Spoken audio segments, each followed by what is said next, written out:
दिन में बोल रहे हैं ना, दिन में स्वप्न जो देखा जाता है दीवा स्वप्न उठाया हुआ रहता है। जवान बार बार यही कहता है कि अबर पटक देंगे, अबर पटक। फार्म भरवा रहा है 200 रुपया लेकर के कि चुनाव के बाद तुमको 2 लाख रुपया मिलेगा। नेता आए हैं वो नॉन वर्किंग है, खाली खा के दिल्ली में पड़े रहते हैं। बिहार में 40 के बाद आज बिहार याद आए। बड़ी बड़ी बात करने से कुछ नहीं। कांग्रेस अगर अकेले चुनाव लड़े यहाँ तो 1 सीट भी नहीं आएगी। पनोरमा ग्रुप जो सोचता है वो करता है। लगभग 95% विधानसभा चुनाव में इसकी बैठक हो चुकी है। उसी क्रम में आज इमामगंज में भी था। यहाँ पर एनडीए के सभी जिला अध्यक्ष और बाहर से शाहनवाज हुसैन साहब, डॉक्टर प्रेम कुमार जी, फिर चंदेश्वर प्रसाद चंद्रवंशी जी, फिर श्याम रजक जी इत्यादि बड़े बड़े नेता बाहर से आए। सब अपनी अपनी बातें कही और सब लोगों ने ये कहा कि एनडीए को वोट दीजिए। एनडीए की ज़रूरत है आज बिहार में। डबल इंजन की सरकार जो नीतीश कुमार की सरकार और नरेंद्र मोदी जी के नेतृत्व में चल रही है, बहुत अच्छा काम कर रही है। इस काम को डिसकंटिन्यू नहीं होना चाहिए। इसको लगातार आगे बढ़ाने के लिए सब लोग वोट दीजिए। जहाँ तक क्षेत्र की बात है, क्षेत्र में संतोष कुमार ने जिताया कि साहब यहाँ 300-400 करोड़ रुपया का माइनर इरिगेशन की योजना स्वीकृत है। 200-150 करोड़ रुपया का रोड सैंक्शन हुआ है। पुल बन रहा है, उसका कार्य प्रारंभ होने वाला है। कुछ लोगों के तकनीकी का इसके अलावा डिग्री कॉलेज हुआ है। यहाँ पर आपको ITI कॉलेज चल रहा है। फिर हम लोग प्रयास करेंगे यहाँ मेडिकल कॉलेज वगैरह का। ये सारी बातें कह करके देश हित में, राजहित में एनडीए गठबंधन को लोग वोट करें, ये यहाँ के कार्यकर्ताओं से आह्वान किया गया और देखा गया काफ़ी जोश थी। आधा मर्द आधा औरत अभी लोग आए थे। बहुत गर्मी किए हुए था, उसके बावजूद भी हजारों हजार की संख्या में ये लोग डटे रहे। और अभी तो वर्षा हो रही है। इंद्र भगवान ने ये भी खुशी की चीज़ है। धान यहाँ पर कोई वैसे सिंचाई का साधन नहीं है। वैसे कोठी बांध को हम लोगों ने आगे बढ़ाने का काम किया है। वो होगा तो 5-7 पंचायत को मिलेगा। और कई एक नदियों में स्पर बनाने की बात किया है। तो ये भी हो जाने से आगे आने के बाद यहाँ सिंचाई की व्यवस्था हो जाएगी। लेकिन संप्रति सिंचाई की व्यवस्था नहीं है। ऐसे स्थिति में आज जो वर्षा हो रही है, समझिए कि अमृत की वर्षा हो रही है। सर, CWC के बैठक के बाद खड़गे साहब ने कहा है कि बिहार का चुनाव भाजपा के एनडी का शुरुआत होगा। एनडी का शुरुआत होगा। हाँ, तो वो दिन में बोल रहे हैं ना, दिन में स्वप्न जो देखा जाता है दीवा स्वप्न, उसका कोई महत्व नहीं होता है। गाल बजाना एक अलग चीज़ है। और जो पटकाया हुआ रहता है जवान बार बार यही कहता है कि अबर पटक देंगे, अबर पटक देंगे। इसी सिलसिले में वो बोलते हैं। उनका कोई जनाधार नहीं है, कोई उनका काम ऐसा नहीं है जो पहले किए हैं जो बता सकते हैं। वो जिस गठबंधन में है उनका राज तो जंगल राज कहा जा रहा था। आज ज़मीनों पर जो नीतीश कुमार जी ने पर्चा बांटा है, चाहे भूटान का बांटा हो, चिली का बांटा हो, बिहार सरकार का बांटा हो, बासकी ज़मीन का बांटा हो, उसमें 70-80% पर राजद कार्यकर्ताओं का कब्जा है। इसलिए सब लोग जो गरीब शेड्यूल कास्ट और पिछड़ा अति पिछड़ा है, कोई उनको वोट नहीं देने जा रहा है। सब नरेंद्र मोदी जी के वाह नीति पर, आर्थिक नीति पर और विज्ञान में जो आज चंद्रमा पर जाने का काम किया, अंतरिक्ष में भेज करके लोगों को ये किया है। चौतरफा विकास भारत सरकार नरेंद्र मोदी जी के नेतृत्व में कर रही है। और उसी प्रकार से बिहार में नीतीश कुमार के नेतृत्व में सारा विकास का काम हो रहा है। तो बिहार की जनता पर पूरा विश्वास है। कोई भी बरगलाव झूठी बात करता है। अब देखिए ना, फार्म भरवा रहा है 200 रुपया लेकर के कि चुनाव के बाद तुमको 2 लाख रुपया मिलेगा। इस तरह से झूठी झूठी बात बोल करके वो सरकार में और सत्ता में आने वाला है। सर, मन से आप बोल रहे थे कि 15 सीट कम से कम हम पार्टी जीते। नहीं, जीतेगा नहीं। हमने कहा कि हमको आवाज़ दीजिए, हमको आवाज़ और ताकत दीजिएगा विधानसभा में, तब ना हम जो 35 अपना सिद्धांत बखारे थे, दिया था, निरूपण किया था नीतीश कुमार, उसमें 22-23 को तो कर दिए हैं प्रकारांतर से, लेकिन बहुत सा काम होना बाकी है।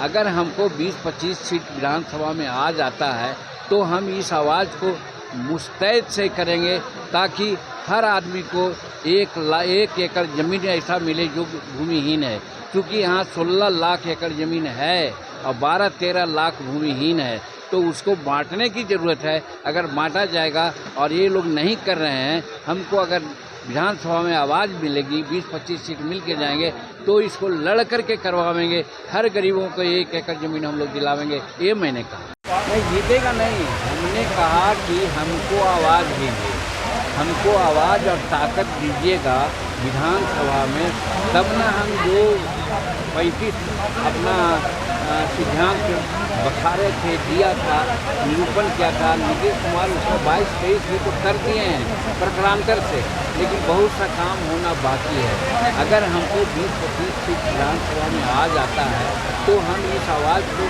मुस्तैद से करेंगे ताकि हर आदमी को 1 एकड़ ज़मीन ऐसा मिले जो भूमिहीन है, क्योंकि यहाँ 16 लाख एकड़ ज़मीन है और 12-13 लाख भूमिहीन है, तो उसको बांटने की ज़रूरत है।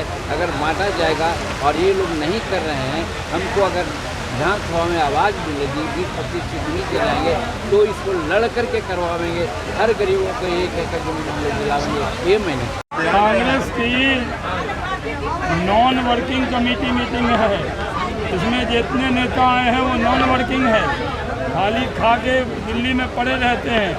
कांग्रेस 3 बार लोकसभा का चुनाव हारी, कई विधानसभा चुनाव हारी, यही वर्किंग कमेटी के मेंबर है जो हराते हैं। ये लोग दिल्ली में जब लड़े तो दिल्ली में भी 0 पे आउट हुए, यहाँ भी ये 0 पे आउट होने वाले हैं, कुछ होने वाला नहीं। खड़गे साहब मीटिंग के बाद बोले हैं कि बिहार चुनाव जो है भाजपा के लिए एंडिंग का शुरुआत करेंगे। बिहार हरदम से मोदी के साथ रहा है, नीतीश कुमार के साथ रहा है। खड़गे साहब कुछ भी बोल लें, आएगा एनडीए, जीतेगा एनडीए, सरकार बनाएगा एनडीए। आज एनडीए के तरफ से एक जो सम्मेलन हो रहा है, विधानसभा वाइज सम्मेलन, कार्यकर्ता सम्मेलन विधानसभा वाइज, उसका इमामगंज में आज सम्मेलन था और सम्मेलन में लोगों का उत्साह देख के लगता है कि एनडीए के पक्ष में यहाँ के लोग हैं।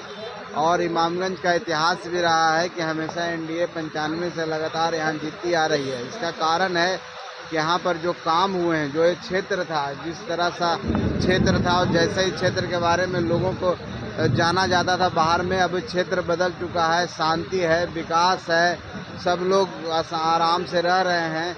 तो हम समझते हैं कि एनडीए के प्रति यहाँ पर पूरा उत्साह है और अगला चुनाव भी होगा जो 25 का चुनाव होने जा रहा है।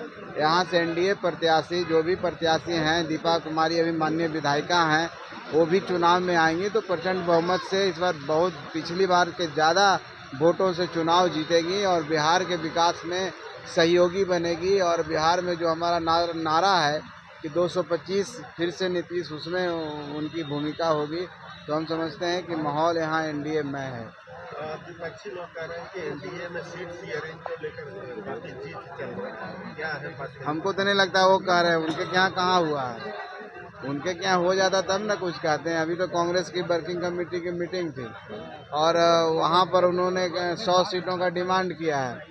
अब तेजस्वी यादव जी समझें कैसे करेंगे, तो यहाँ एनडीए में तो कभी इस तरह की बात नहीं हुई है। अब समय पर सब होता है, अब समय आने दीजिए। अभी हम लोग की तैयारी चल रही विधानसभा, हम समझते हैं 28 तारीख को हमारा विधानसभा सम्मेलन खत्म हो जाएगा। उसके बाद फिर हम लोग यही काम करेंगे, सीटों पर चर्चा करेंगे। जब 2-4-5 दिन के अंदर 5-6 तारीख तक हम लोग सब कर लेंगे और आसानी से, कहीं पर कोई झिझक नहीं है, कहीं पर किसी के साथ कोई मतभेद नहीं है, मनभेद नहीं है। तो एनडीए में इस तरह का कोई मामला नहीं है। एनडीए सब गठबंधन पूरे सम्मान के साथ है, विचारधारा के साथ है, बिहार के विकास के साथ है, जनता के विश्वास के साथ है। सीडब्ल्यूसी के मीटिंग के बाद खड़गे साहब ने कहा है कि बिहार का जो चुनाव हो रहा है तो भाजपा के एंडिंग की शुरुआत हो रही है। वो तो पहले भी कहते आ रहे हैं, उन्हीं का एंडिंग हो रहा है। कहाँ जा रहे हैं वो समझे। अब वो तो बेचारे को हिंदी आती नहीं है और यहाँ आकर के हिंदी भाषी क्षेत्र में क्या बोल देते हैं। तो समझिए कि बिहार में 40 के बाद आज बिहार याद आया उन लोगों को। 1940 में सीडब्ल्यूसी की बैठक हुई थी, अब आज हो रहा है। तो बिहार को कितना उपेक्षित समझते थे उन लोग, और यहाँ आकर के बड़ी बड़ी बातें करते हैं। तो बड़ी बड़ी बात करने से कुछ नहीं, कांग्रेस अगर अकेले चुनाव लड़े यहाँ तो एक सीट भी नहीं आएगी उसको। तो हम नहीं समझते हैं कि उनका कोई वजूद है, और बोलने के लिए बोलने दीजिए। अब क्या कहेंगे, बोलना तो है ना कुछ कुछ, इसलिए हम लोग का विरोध करेंगे, हम लोग उसको सम्मान करते हैं। प्रशांत किशोर लगातार आपके मंत्री पर भ्रष्टाचार का आरोप लगा रहे हैं, अशोक चौधरी मानहानि का भी बोले हैं। अब देखिए, अशोक चौधरी जी का मामला है, उसकी जानकारी तो मुझे है नहीं। अशोक चौधरी जी ने मानहानि का दावा किया है, अब वो तो न्यायालय में है, नोटिस दिए हैं, नोटिस का जवाब देना है प्रशांत किशोर जी को। अब क्या मामला है प्रशांत किशोर जी जाने, अशोक चौधरी जी जाने। हम तो इतना ही कहेंगे कि बिहार में सुशासन की सरकार है, माननीय नीतीश कुमार जी का 0% टॉलरेंस है करप्शन के खिलाफ। कोई व्यक्ति हो, कितना बड़ा भी हो, अगर इस चीज़ में पाया जाएगा तो उनको रिजाइन करना पड़ेगा, चाहे उनके साथ कानून अपना काम करेगी। हमको नहीं लगता इस तरह की कोई बातें हैं, आरोप लगते रहते हैं, आरोप लगने में कोई अति नहीं है। कोई विपक्ष के लोग तो बहुत तरह के आरोप लगाते हैं, सब पर आरोप लगाते हैं, तो इस हम नहीं समझते हैं कोई बहुत बड़ी मामला है। बाकी नोटिस वो दिए हैं, इन्होंने आरोप लगाए, दोनों जवाब दें क्या मामला है, जनता के समक्ष आ ही जाएगा।